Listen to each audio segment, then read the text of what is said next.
Motivation book reading. I am your author. I am your host. This is the book that we're going to be reading through. This is episode 6. So if this is your first time, I want to welcome you. If this is your first time, we've been having a wonderful journey so far. Again, post your comments, share with other people about your experience with this journey so far as we've been reading through the Next Level Motivational book, Principles for Living Life to the Fullest. As I mentioned, you can get a copy of this on Amazon.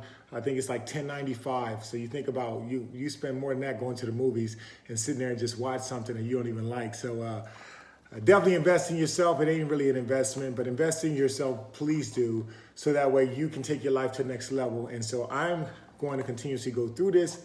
We're going to read, we're going to talk. I want to welcome everybody. Today is a special session, so you don't want to miss this today, because what I'm going to do today, I'm going to, at the end, I'm going to invite individuals on the page live with me to ask a question. So again, so stick around, okay?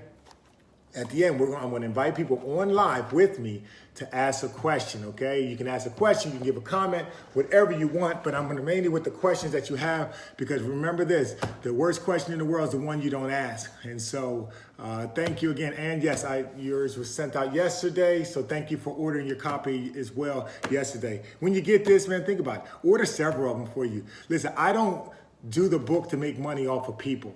I do it because I understand it allows me to continue the conversation. See, some of the greatest work that ever was done in my time at the NFL was not done when I was out in front of everybody. It wasn't done when all the lights was on and the cameras was there and we were at practice. You know, some of the greatest work that ever done that helped contribute to me getting to play 10 years in the NFL, and then even what I do now in terms of speaking around the world and the country and just connecting with people, it's done when nobody's watching. It's done when I'm sitting back and in front of my computer and I'm studying and researching. It was done when I was watching film and video, when nobody was there. When on Fridays, when everybody went home because we got out of practice around 1:30, but I still stayed there like 2 more hours watching film, watching videos. That's how I got better. And so it's the same thing for you. Yes, you're going to get something out of these sessions, a lot, hopefully, these live sessions. But the real work is going to be done is when you get a chance to go away from these conversations, when you watch these videos again, or when you go through the book and you really digest and ask yourself, what does that mean to me? What does that really mean to me now? You see, my job is not to tell you and share with you just all my stories. This is not about me. This is about you. And I'm here to walk with you and coach you through your journey. And so again, I know in life we have a lot of people that are always trying to, I know what it's like. They're always trying to get something from you. They're always trying to sell something to you. They're always trying to get you to do something. Well, let me tell you, ladies and gentlemen, I don't need anything from you. I just want to give everything to you. And what I would like to give to you is someone that can walk with you to help you understand your past. Okay, really accept your present right now. Live in your present, your now, right now, and plan for your greatest future ever. That's it. That's it. I've discovered my purpose. I'm walking in my purpose. It gives me freedom, it empowers me, it encourages me, and it allows me to have all the energy that I need to do what I need. And so at the end of the day, remember I always say this is a slogan I have about my life. I love people and I use money, and not the other way around. I don't need your money, I don't need anything from you, but I dedicate my life to giving everything I can to you as well. So I'm giving from the overflow. And that's what this book is all about. And that's what we're going to kind of go into. We're going to continue. We're going to pick up where we left off yesterday. So again, just as a quick recap, if this is your first time, remember, definitely share it on your pages. Definitely share it on your pages as well. Okay, definitely subscribe. I'm going to post all these videos up on YouTube as well, so you'll be able to go back and watch them as well. So we went through the introduction earlier this week, and we talked about, the introduction was about motivation. What is motivation? And it was talking about how this book is your motivational manual and what you can expect as you're traveling through this. Okay, the different types of motivation. Okay, it talks about that as well. In the introduction chapter, it also talks about the different things that you can expect from yourselves, the things that you're going to do, where you're going to be reintroduced back to yourself. You see, sometimes a lot of us been living with a mask on. We've been living based off of how society has shaped you. But now it's time for you to take control of that. Now it's time for you to take personal responsibility for who you are, what you do, how you do it, when you do it, where you do it. It's time for you to do that now. And I'm not talking about just on your job. I'm talking about in every area of your life. You see, one of the biggest mistakes that people can have in this society in today and age when we're living in this political arena, right now, and you hear people say, wait a minute, but the financial market is doing great. Well, guess what? In life, there's more than one economy. There's more than one economy. It's not just the financial economy. There's a passage that I love in the Book of Wisdom that says, what does it profit a person, a man, a woman, to gain the whole world and lose their soul? And so again, this is soul searching here. This is soul developing here. We're developing your soul, which is your mind, your will, and your emotions, so that you can make an impact and leave a legacy as your time here on this life. And so that's what the book is about. That's what the journey is. Then we went into chapter 1, and we're finishing chapter 1 today. And chapter 1 the name of that chapter was Know Your Value. And we talked about shine bright like a diamond. We talked about the 4 C's, the cut, the color, the clarity, and the carat. And how when you look at your life as a diamond, you'll see the cuts that came, the disappointments, the setbacks, all the discouragements were there to uniquely cut you, just as a diamond has its own cut. And the different cuts of a diamond really gives it its tremendous amount of value. So you, with the different specific cuts of your life, the things, that hurt. Man, why did they have to do that? Why they said they was going to do this? Why they said they wasn't going to do that? The different cuts in your life are actually here to add value to you, not so much to discredit you. Then it talked about the color. Hey, when you can look at, they say that the diamonds have many colors, but the greatest color of all the diamonds is the one that's clear, the one that has no color at all. And so again, as you look at life without color, when you look at a person or you look at anything without color and just say, wait a minute, that is a spiritual man or woman. That is a person that's made as a masterpiece, made in God's image, and his image is perfection. And so that's how I'm gonna look at life. And so I'm gonna actually put blinders on, it doesn't mean that you don't appreciate your culture. It doesn't mean that, but what does mean that I look at people without color. I look through them and in them. And that's from the place I start. Then the next one was clarity. Clarity had everything to do with how am I living my life with purpose. Okay, clarity, this says that there's no diamond without any flaw, but the more flawless the diamond is, the greater value it has. So that means that when you're you're living your life based off your purpose, when you discovered your purpose, then you're not distracted by all these other things. You're not watching TV or listening to the radio or looking on the internet, and every pop ad that comes up that is meant to psychologically trigger you emotionally and get you to do something that is distracting you. But because your purpose is so clear, your clarity, you know what I'm here to do. I know who I am. I know where I'm from. I know what I'm here to do. I know what I can do, and I know where I'm going. See, when you're living your life that way, when you're able to live your life that way, then everything becomes, your value increases, just as the clarity of a diamond. Okay, and the last one was a carat, the weight of a diamond. The weight of a diamond determines its value. The heavier it is, the more it's worth. Well, in your life, you're carrying around a lot of weight, I'm sure. And that weight may not just be in quote, hey, physical, we can get that off too, right? But there can be weight of responsibilities for your life, for your family, for your friends, for your job, just for you as a person. Because you were designed for greatness, there is a weight on you. And life won't let you alone. Life will not leave you alone if you're not accomplishing the things that you were meant to design. So there is no escaping the call that's on your life. There's no escaping the weight that is on your life. But here's what I want to tell you. Just like the heavier the diamond is, increases its value. The more weight that you have, the more big weight that you have, it is here to increase your value because you're meant to do it. So that's how we did. And then again, yesterday and a couple of days, we started talking about self-love. And we started talking about what are some of the results of self-love. And that's what we're going to pick up today, where we're talking about the results of self-love, okay? So we talked quickly about, and again, you can watch these on YouTube or go back in the Facebook feed and you can watch them before. But I talked about 5 powerful results of self-love. The first one we talked about is self-love is a result of self-discovery. You being able to discover yourself, learning yourself, knowing who you are. What do you like to do? What don't you like to do? And how can you do it better? The next one was self-love is a result of self-worth. What do you estimate yourself to be worth? What is the value you put in your life? Because the value you put on your life will determine what you do. The value you put on your life will determine what you don't do. The value you put on your life will determine who you do it with. And the value you put on your life will determine who you don't do it with. Who you bring around and who you stay away from. The value that you put on your life. And so and then the next one we talked about self-value is a result of self-esteem. Okay, and so today we're going to pick it up. We're still in chapter 1 here, talking about self-love. All right, the next one says self-love is a result of self-concept. What is the ideal picture that comes in your mind when you think of yourself? If you don't practice having great self-love, then the concept of you that you have of yourself could be all wrong. You may look at yourself through the lens of your trials, your tribulations, and your circumstances. If you understand that you come from a place of original design, from a place of love and perfection, then you can view your life and purpose in this world from the right perspective. You were placed here to paint your original masterpiece so that you can then say, I'm confident in myself, not in comparison to anyone else, but because I am me. You see, having great self-love and having great self-concept has everything to do with the picture you have of yourself. You know, and a lot of times we walk around, and when I talk to different people and I coach different people and we do these forums, we're always talking about, we're always comparing ourselves, you know, with other people.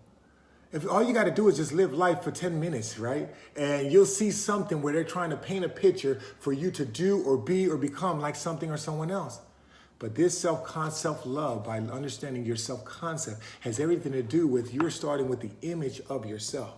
You see, God says, I made you in the image. Let us make mankind, men and women, in the image of me. That means, doesn't mean the physical image. It just means that the very ideal that he had about you, the very ideal, he said, what does he have the ideal about himself? And then he has it about you. You see, I never went to a car dealership, okay, where I wanted to buy a car, okay, let's say a BMW. And the image that the car maker had in their mind, I never seen them have the image of a 750 BMW, okay, 10-cylinder BMW. They have that image in their mind, and I've never seen them write or draw and try to duplicate that image, project that image from their mind to paper, to the plant, and it turned out to be the 750 Li, okay, 10-cylinder, all-powerful engine, and then what they produced was a 4-cylinder Yogo, you know what I'm saying, Yugo, Volkswagen, you know what I'm saying, buggy. That didn't happen. That didn't happen. But instead, what does that manufacturer do? What does that designer do? They take the image they have in their mind, and then they write it down, and they draw it up to the speculations that they feel that it's going to impress, okay? It's a masterpiece. It's going to do what they wanted to, what it wanted to do, and they equipped it just like they saw it in their mind. So now, you can imagine that manufacturer and that artist and that architect looking at their image like, wow, I am just amazed at what I created, the image that I have. And that's the same way you and I were made. You know, so God said, he said, let us make man in our own image. The image after God, the one that created everything. You were made in that same ideal. Guess what? But you may not be living up to that ideal. You may be living with another ideal. Somebody else may have hijacked your ideals. Or you may have basically borrowed somebody else's ideal of you. But that's not the ideal that you were created with. And see, you can look in the mirror and sometimes you can see something totally different. And so when it's talking about self-love is the result of self-concept, what is the picture you have of yourself? Is the picture you have of yourself just your trials, your tribulations? Is it just the woes that you went through? Or is the self-image that you have of yourself, the self-concept that you have of yourself, the one that says, you know what, I can do all things. You know, so there's no limitation except the ones I set on myself. And although some things may take time, I'm ready for the journey. I got my backpack on, I got my water bottle ready, I got my shoes on, they're laced up and they're ready to go, and I'm ready to walk this life out. You see, that's where self-love comes from, the result of your self-concept. And if you have the right image of yourself, then you can project out, just like the architect has in his mind, the designer had in their mind, and they projected it out on paper, and then they took the time to build it. What is the image you have in your mind? Because that's what you're going to put down on paper. That's what you're going to project out to this world. That's what you're going to say about yourself. That's what you're going to do okay, with yourself, based off of the self-concept you have in your mind. Okay, the next one it said, after that it said, self-love is the result of self-identity. Self-love is a result of self-identity. Before we continue on, I want to remind you guys, if you're liking this, make sure you share this. Don't be stingy now. Don't be stingy. While I'm reading this, you hit the share button. You know what I'm saying? You invite somebody on so they can be a part of this as well. And if you have any comments and stuff, okay, go ahead and post them in there as well. Remember, special things, stick around, because at the end of this, I'm going to bring people on live with me to ask a question, okay? Ask a question or give a comment. So stick around. All right, today, hopefully you got the time to kind of be able to participate in this. All right, so here we go. Self-love is a result of self-identity. I believe one of the top issues plaguing our society today is explained in 2 words: identity crisis. The search for the answer to the question, who am I, has led many into harmful mentalities in places that they later regret. You really need to ask yourself who you are. What do you allow in life to define you? What and who are you identifying with? Do you identify with your neighborhood? Are you just identifying yourself with your sexuality, your race, your gender, the community, or the people you work with? Who are you trying to be like in life? My suggestion is to start being you. To start being you. You are a masterpiece. You're God's greatest creation. You are not made to be defined by a group, a society, or anything besides the fact that you are a human being that has magnificent built on the inside of you. You are here to fulfill a purpose, and we'll get into how to discover that purpose later. Here's a quote. Self-care is never a selfish act. It is simply good stewardship of the only gift that I have. The gift that I was put on earth to offer to others. Parker Palmer wrote that quote. And so again, self-love is a result of self-identity. Who are you identifying yourself with? And see, when we think about what's plaguing our world, as we talk about in there, it is an identity crisis. You see, people wear certain name brand clothes because they want to be identified with that brand. People drive certain cars. Why? Because they want to be identified with a certain group or a certain car automobile company. People join gangs. Here's why. The number one reason why people join gangs is several, but one of them is because an identity crisis. They want to be identified. They want to be recognized because they weren't recognized before and they're not identifying with a group or someone that can love them, that can build them up. Think about our families. And again, there is no perfect family, but there are individuals at times that are perfectly trying to do the best that they can. And so sometimes you have life and you have relationships and you have families where, the parents only doing what they know best to do. It's like a cake, right? The cake is only as good as the ingredients in the cake. And so those that eat the cake, some of them may be like, oh, what is this? It's missing this, it's missing that. We may feel the same thing about our family. You may feel the same way about the way you were developed, the way you were raised up. Maybe your father didn't get it all right. Maybe the one who poured into him, who put the ingredients in him, didn't get it quite right. Maybe they had a bad self-image about themselves, self-concept, self-identity, self-discovery. Maybe they didn't know everything, but they gave them what they could. And maybe what they gave them was abuse. Maybe what they gave them was neglect. Maybe what they gave them is, just criticism, constructivism, not being able to really express yourself. Maybe they gave them that, and then now all of a sudden you had to deal with the father that you have or the mother you have who are now feel like they weren't totally complete, and here you are now. See, I empathize with you. I understand how that can happen, but that is no excuse to stay where you're at. Now, when we look at this, we understand our identity. Do I identify the fact that that is what it is? Yes, I do.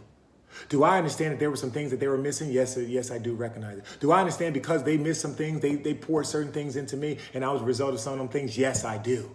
But do I have a choice and a decision to make as if, to whether or not I stay that way or I continue to move forward, or I learn some things about myself and I discover myself and I allow that to be the end of that cycle. I allow that after I identify it and I recognize it, then I make a decision on what do I want best for me.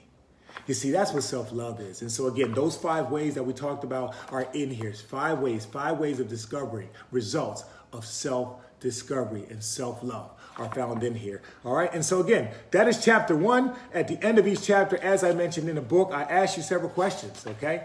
And I'm going to ask you these questions today. All right. Some things that you can answer right now. Make sure you get yourself a copy. Get yourself several copies of this book. Listen, I don't try to sell these books on you individually, try to make money on it. As I said, I sell about 500, 600, 700 copies at a time when I go to speak.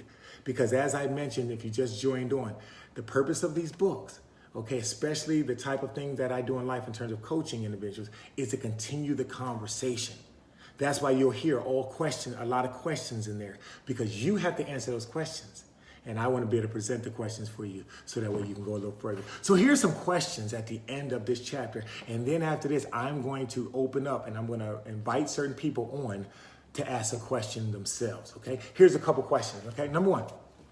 I ask you, what stood out to you when you read about the process of diamonds? What stood out to you? What spoke to you when you read about how diamonds are made and how your life relates to a diamond? Question number 2. What is the toughest challenge that you've overcome in your life? And how do you feel it's made you stronger or shine brighter? What's the toughest challenge you've overcome in your life, and how do you feel it's made you stronger or shine brighter? Number 3, what do you think about and feel when you read about the definition and the importance of self-love? What comes to your mind? I know when I wrote this, some of the things that came to my mind is, wow, wait a minute. I'm not loving myself the way that this was talking about. And therefore, because I'm not loving myself in some of the ways that it talked about, I'm not having some of the results that self-love will provide within me. And I feel like I am loving other people more than I'm loving myself. Or I am doing for other people while at the same time neglecting myself. And I have the ability to change. And I need to change if I want better results in my life and more peace. Number 4, have you ever taken the time to discover and write down what it is that you like or dislike in your life, in your relationships, in your family, on your job? If not, why not? Why haven't you done that yet? See, there's a lot of people, they wrote down some things. But here's some of the things they wrote down a lot. They wrote down what they don't want. They're always writing down what I don't want. They're always talking about what I don't want. But this book and this journey is meant to help you understand and focus on, what do you do want? What do you do want? You see, I learned a very important secret in life, and that secret in life is not to focus on what you need, but to focus on what you want. Because when you focus on just what you need, it's just good enough.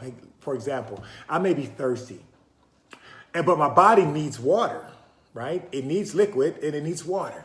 And so anybody can provide me water. I mean, I live by the real, ocean, and we live by the, waters and all this stuff. And guess what? I can get water anywhere. But what do I really want? I mean, I really want a nice cold glass of root beer right now. That's what I really want. And so sometimes it's from the deep desires that we have, the wants that we have. It is from those places that get us to really go a little extra mile. It gets us to work a little harder. It gets us to really come alive from the inside. And so again, as you discover yourself, think about, what do you really want? Have you written it? Have you wrote it down yet? Okay. And are you just focusing or just stating or just talking about what you don't want? All right. And the next question here, okay, before I'm going to stick around because I'm going to bring some people on. So have your questions ready, okay, because I'm going to bring people on today. You're going to have an opportunity to join in live today. This is a great opportunity to come on live to join me on this next level book reading journey and share your questions as well. I'm sure it's not the only question that you have, that someone else may have the same. Next question. What will you begin doing now after realizing how valuable you really are? What will you begin doing now after you realize how valuable you really are? Okay, what's the difference? It's one thing for you to hear it all. Oh, you know what? I raised my hand. Yes, I agree. It's me. But what are you going to do about it now? What are you going to do about it? You see, there's all these different concepts. I want you to think. I want you to dream. Yeah, that's all fine and dandy. But if you don't do anything, faith without works is dead. Believing and trusting that things are going to happen without doing the work to make it happen is worthless. It's worthless. So the question is, what are you willing to do? What are you committing to do now that you were not committed to do before to bring this stuff to pass? And last couple questions, it says, did your concept of yourself change or stay the same after you read this chapter? Did it change in any way? Did you see yourself a little different? Okay. If so, how did it change? And number 7, since identity dictates mindset and actions, how would you finish this sentence? Since identity dictates your mindset and the actions that you're willing to do, how would you finish this sentence? And I put the words, I am. And then there's a blank. And then the exercise tells you to write this 10 times and add identifiers of yourself. So you're going to start with, you're going to write down, I am 10 times. And then you're going to fill in the blank, I am. And I'll say it for me. And I'll tell me, I am a masterpiece. I am a king here on this earth. I am a royal priesthood. I am a messenger of inspiration and hope to all people in all nations. I am a child of living God. I am a wonderful father. I am an amazing husband. I am someone who has unlimited potential and ability. I am someone who has overcome so much and is still overcoming because I have everything on the inside of me that it takes for me to accomplish anything. I am more than a conqueror. That was like 8 of them, okay? And I'll say this, I am your coach. I am your coach, all right? So again, there you have it. So again, these things are for you to do, Okay, so this was the end of chapter 1, and there was a couple other questions here. How are you going to love yourself differently? And then it says, name 3 things that you're committing to do for yourself over the next 7 days.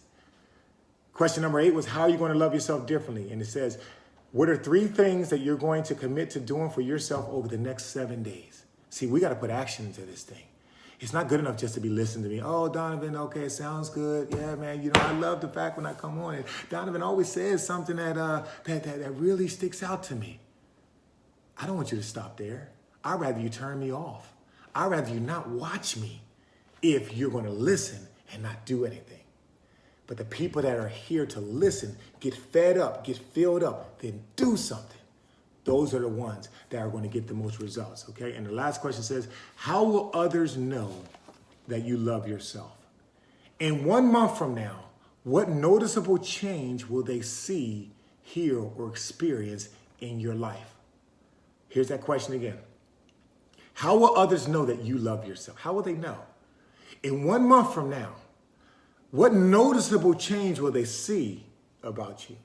What noticeable change will they hear about what you're saying and in what you're saying about yourself and your circumstances? Or what is one noticeable change that they'll experience with you?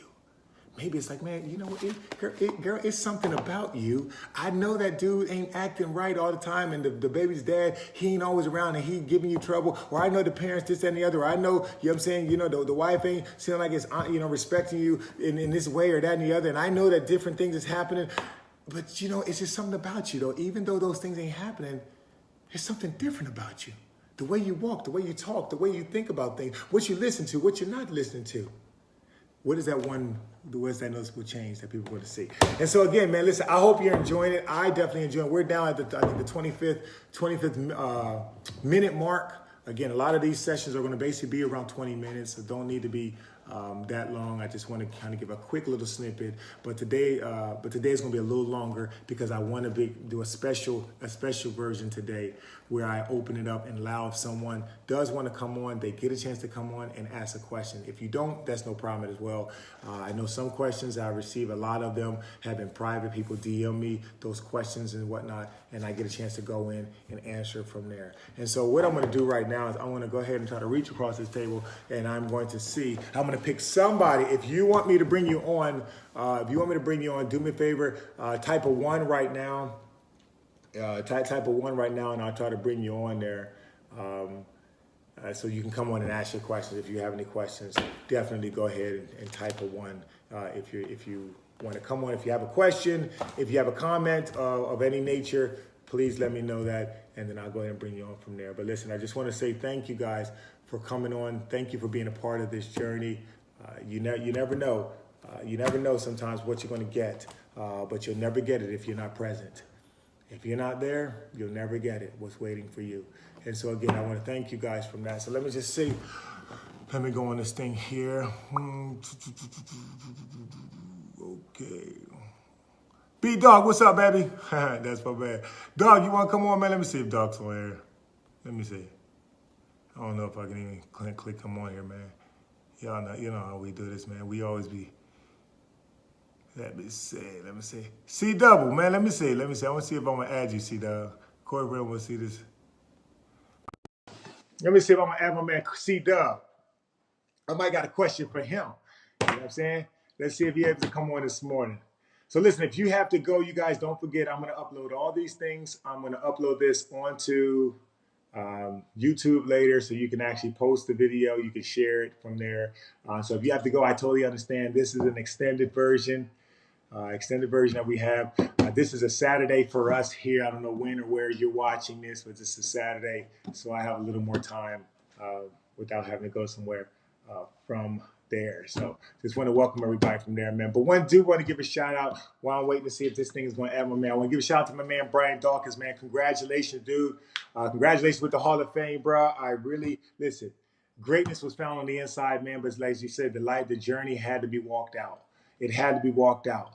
See, as we always say, never let somebody's opinion of you become your reality. Listen, Brian Dawkins was one of the greatest safeties ever to play this game. You know what I'm saying? He didn't have to say much, but he showed much. He let his actions speak so loud that nobody had to hear a word he's saying. And you saw what he did. And what that did is earned him the respect and the honor to be to be the top of the top, to go into the 2018 Hall of Fame, man. It was a pleasure to know you. It's a pleasure to be friends with you. It's a pleasure to call you my brother. It was a pleasure for us to work out together, baby. When we grinded, man, when we got at it. And to be part of that journey, man, is an honor. Is an honor for me, bro. So, hey, tell the family and everybody, man, I said what's up. Thank you, everything. Thank you again. Let me see who else we got. Let me see if I can get somebody else. All right, Miss Kimberly, I'm about to hit you up. I'm gonna see, Miss Kimberly, if you're gonna come on here this morning. So I'm gonna try to add you guys. I hope this thing working out. So this is a new little feature here, but we want to try it. So you guys bear with me. I was saying. So I don't even know. Maybe you are adding. It's saying it's adding, but it's not coming on. But listen, to everybody out there in the Instagram world, I want to thank you guys as well. Thank you guys for watching as well while we try to work on this little Facebook thing here. Listen, don't forget, send your comments, man. Thank you guys for watching. Thank you guys for being a part of this thing.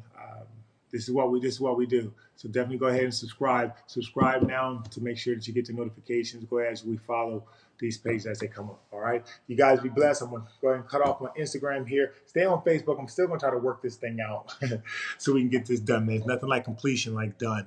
All right. So we're gonna end you there. Great. You guys are there. You're shared. There you go.